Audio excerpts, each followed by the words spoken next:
안녕하세요. 여러분과 오늘 경제 수업을 할 다영쌤입니다. 이번 시간에는 1단원 경제생활과 기본 경제 문제 중 두 번째 소단원 희소성과 합리적 선택에 대해서 알아보도록 하겠습니다.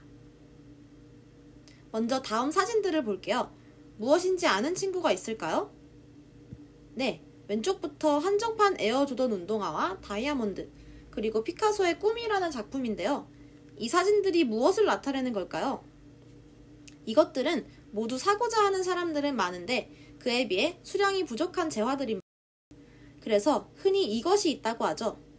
쌤이 힌트를 위해 초성으로 써놓았는데 이 단어는 무엇일까요? 네, 바로 희소성입니다. 이 재화들은 모두 희소성이 있죠. 희소성이란 인간의 욕구는 무한한 데 비해 이를 충족해줄 수 있는 자원의 양이 상대적으로 부족한 상태를 말합니다.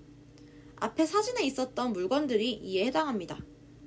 우리는 일상생활에서 맛있는 음식을 먹고 싶어 하거나 어떤 물건을 가지고 싶어 하는 등의 욕구를 느끼지만 그 욕구를 충족하기 위해 필요한 돈과 시간이 한정되어 있기 때문에 희소성이라는 개념이 등장하게 되었습니다. 희소성은 사람들의 욕구의 크기에 따라 달라지는 상대적인 개념입니다. 따라서 희귀하다고 하여 희소한 것은 아니며 흔하다고 해서 희소성이 없는 것도 아닙니다. 예를 들어 산에 있는 독버섯은 흔하진 않지만 사람들이 원하지 않아서 희소성은 없다고 할 수 있습니다. 또한 반대의 경우 겨울에 추위를 많이 타는 학생에게 난로는 꼭 필요하겠죠.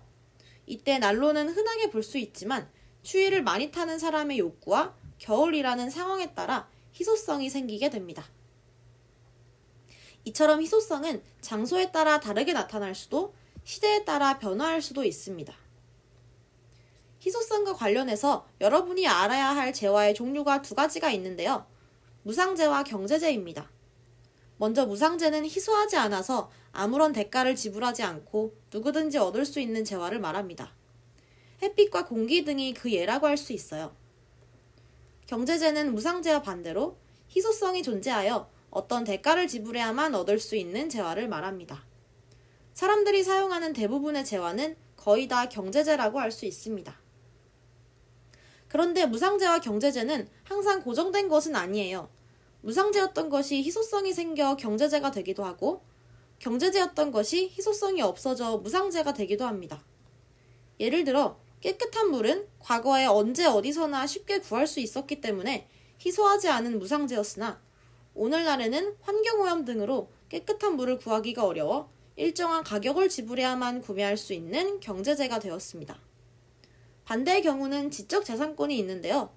지적재산권은 저작권 기간 이내엔 돈을 지불해야 하는 경제재이지만 기간이 만료된 이후에는 모두 사용할 수 있는 무상재가 됩니다. 자원이 희소하기 때문에 우리는 항상 선택의 문제에 부딪히게 됩니다. 가령 오늘 점심을 짜장면을 먹을지 짬뽕을 먹을지 고민하는 것에서부터 시작하죠. 이런 크고 작은 고민들은 돈이나 시간 등과 같은 자원이 한정되어 있어 원하는 것을 모두 할 수 없기 때문에 발생합니다. 이렇게 경제활동 과정에서 발생하는 선택의 문제를 우리는 경제 문제라고 합니다. 희소성은 인간이 살고 있는 모든 사회에 존재하기 때문에 경제 문제도 어느 사회에나 존재한다고 할 수가 있습니다. 이에 따라 우리는 선택의 문제를 신중하게 결정해야 합니다. 자원의 희소성으로 인해 욕구에 따라 모든 것을 할 수는 없기 때문에 여러 요소를 고려한 합리적인 선택이 필요합니다. 아래 사진에 있는 10번 재고 가위질은 한 번 하라, 같은 값이면 다 엉치마 라는 속담처럼 선택에 필요한 요소들을 고려하여 신중하게 결정해야 나중에 후회하지 않을 수가 있겠죠? 합리적 선택은 경제 원칙과 효율성을 고려할 때 발생합니다.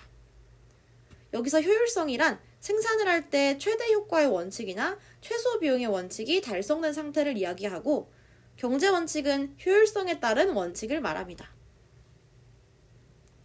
결론적으로 의사결정자가 제한된 자원을 가지고 이득을 최대화하여 선택한다면 그것은 합리적 선택이 됩니다. 그리고 우리는 합리적 선택을 할 때 효율성과 상황에 맞는 균등함을 나타내는 형평성을 적절히 조화하여 결정을 내릴 필요가 있습니다. 여러분이 신중하게 생각하여 합리적 선택을 할 때 윤택한 경제생활이 가능하겠죠? 오늘 수업은 여기까지 하고 마치도록 하겠습니다. 희소성과 합리적 선택에 대해 모두 잘 이해했나요? 다음 시간에는 합리적 선택에 필요한 비용과 편익 분석에 대해서 배워보도록 하겠습니다. 감사합니다.